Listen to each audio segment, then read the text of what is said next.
एक बार क्या हुआ। एक टीचर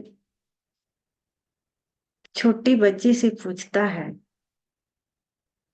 कि पता है बिजली कहाँ से आती है।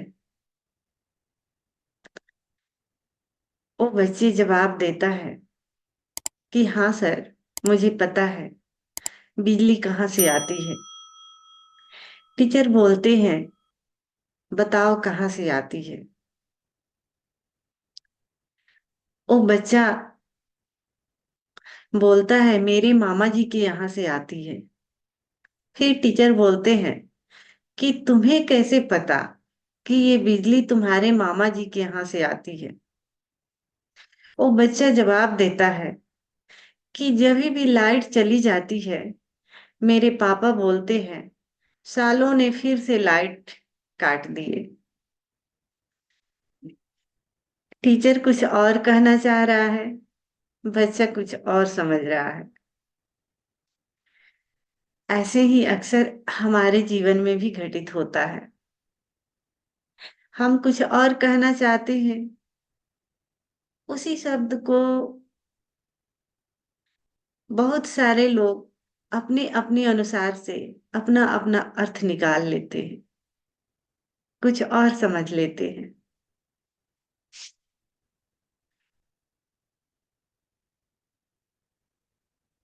एक मित्र पूछते हैं क्या मैं सब कुछ त्याग करके किसी आश्रम में जा सकता हूँ।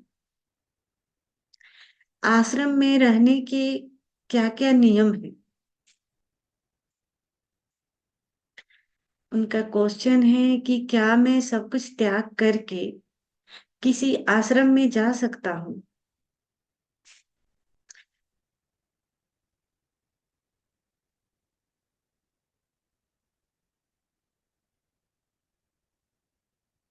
मैं यही कहूंगी कि ये कोई पूछने वाली बात नहीं है।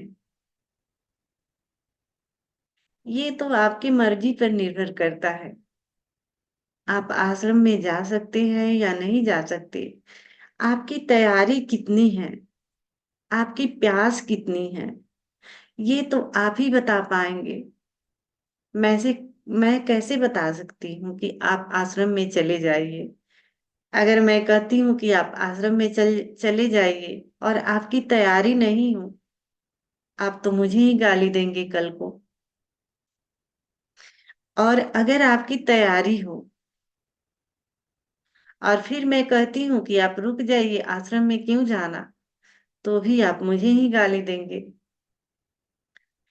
ये आप पर निर्भर करता है कि आपको क्या पसंद है, संसार पसंद है या सन्यास पसंद है। ये व्यक्तिगत निर्णय होता है सभी व्यक्तियों का। दूसरा कोई इसमें कुछ नहीं बता सकता। इतना ही बता सकता है कि संसार और अध्यात्म में क्या अंतर है।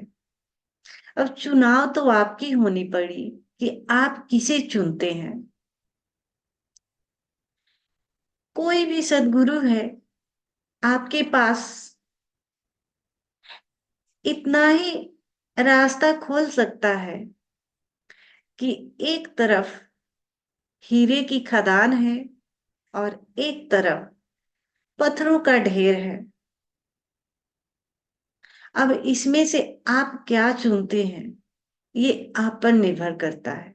दूसरा सिर्फ आपको बता सकता है कि ये पत्थर है, ये हीरा है।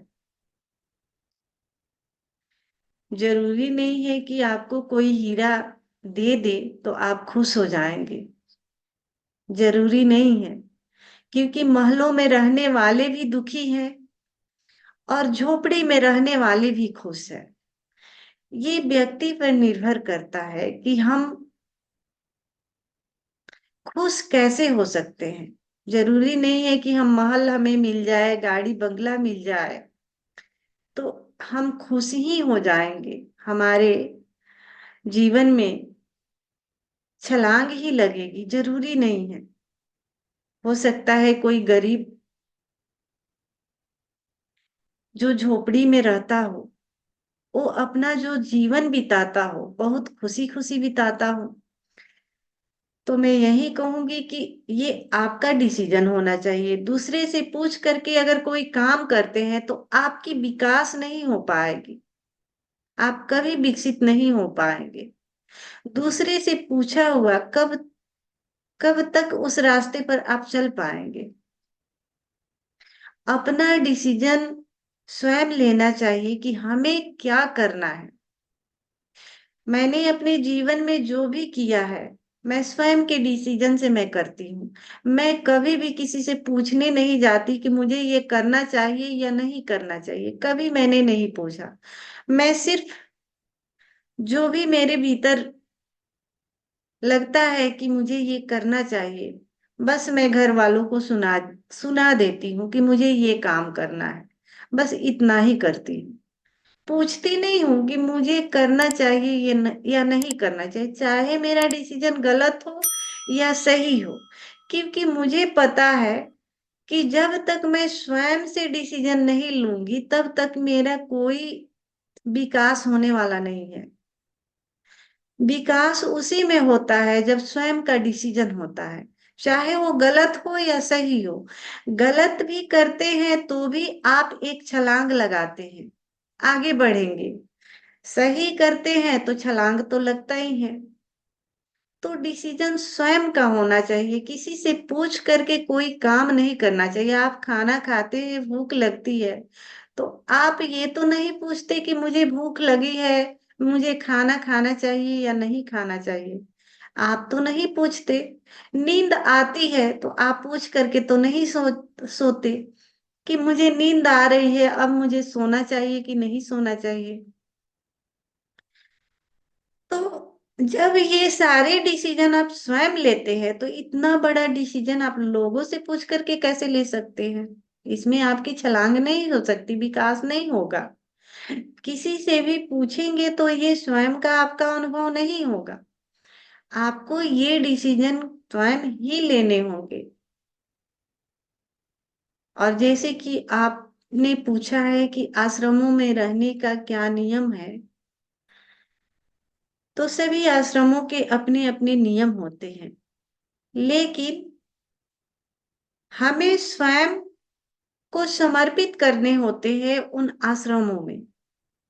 जब तक आपका समर्पण नहीं होगा तब तक आप कहीं भी टिक नहीं पाएंगे।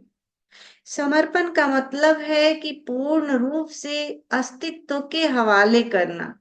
यानी हम आश्रमों में जाते हैं तो हम स्वयं को पूर्ण रूप से समर्पित कर देते हैं, अब अस्तित्व को हमारे द्वारा बहने देते हैं। यानी अस्तित्व अब जैसे कराए। क्योंकि आश्रमों में आपको काम भी करने पड़ेंगे, झाड़ू पोछा भी लगाना पड़ेगा, बर्तन भी धोने पड़ेंगे, बहुत सारा काम है जो आपको करने पड़ेंगे। अब वहां भी जाकर के अगर आप अपना दिमाग लगाते हैं कि मुझे ये नहीं करना, ये करना है, ये पसंद है, ये करना है, फिर आप वहां चुक जाएंगे। और आपकी जो गति होने वाली है ध्यान में, वो नहीं हो पाएगी। आपके भीतर से जो बहुत सारी अहंकार या जो भी ये टूटने वाली है वो नहीं विसर्जित हो पाएगी, खत्म हो पाएगी। इसलिए आश्रम में जाने से पहले पूर्ण रूप से आपको समर्पित करने पड़ेंगे कि अब मैं सन्यास को जब चुन लिया, सन्यास चुनता हूं, तो अब मैं अपनी मर्जी नहीं लाऊंगा। यानी इस रास्ते पर जब मैं चल दिया, इतना दिन तो अपने से जो भी करता रहा, अपने मर्जी से करता रहा, लेकिन अब पूर्ण रूप से मैं समर्पित करता हूँ।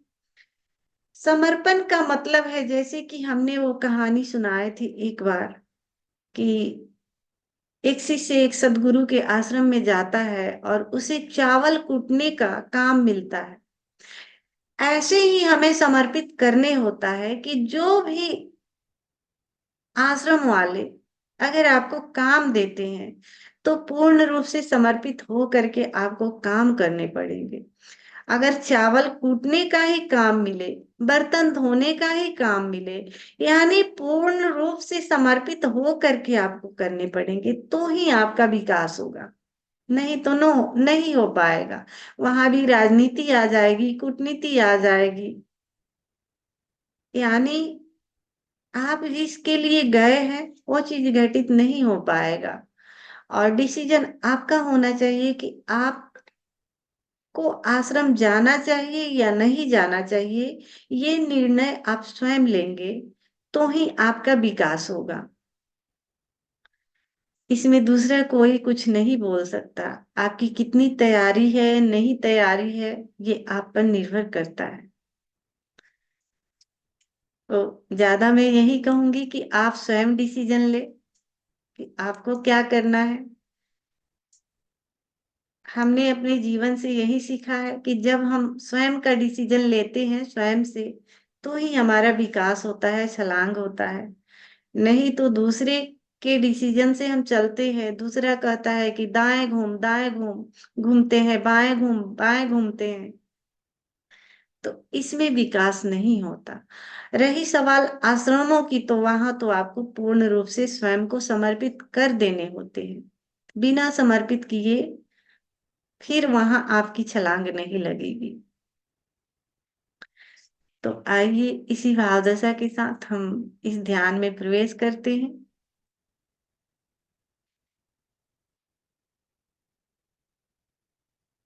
जैसा कि मैं संगीत लगाती हूँ,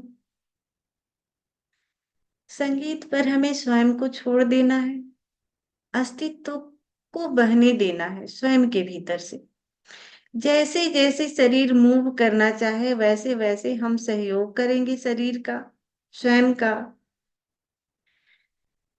अस्तित्व को बहने देंगे स्वयं के भीतर से। पूरी तरह से हमें नृत्य ही बन जाना है, स्वयं को नहीं बचाना है, नृत्य ही बन जाना है। फिर उसके बाद ओशो के अमृत वाणी से हम इस ध्यान में प्रवेश करेंगे। लास्ट का जो चरण है प्रार्थना का, तो उस संगीत पर हम अस्तित्व को धन्यवाद देंगे, प्रार्थना में डूबेंगे। धन्यवाद इसलिए देंगे कि इतना अच्छा अवसर हमें मिला, इतना अच्छा खूबसूरत जीवन हमें मिला, इसके लिए मैं तुम्हें धन्यवाद देता हूँ। अगर हमारी आंखें सुबह नहीं खुलती तो शायद आज का सूरज मैं नहीं देख पाता। बहुत सारे लोग हैं कि रात में सो जाते हैं और सुबह में उठ नहीं पाते। तो हमें एक नया जीवन दिया, इसके लिए मैं तुम्हें तहे दिल से धन्यवाद देता हूँ। इस प्रार्थना के साथ हम इस ध्यान को विराम देंगे। तो सभी मित्र खड़े हो जाएं, और जो मित्र खड़े नहीं हो सकते वो बैठे बैठे ही इस नृत्य में डूबेंगे।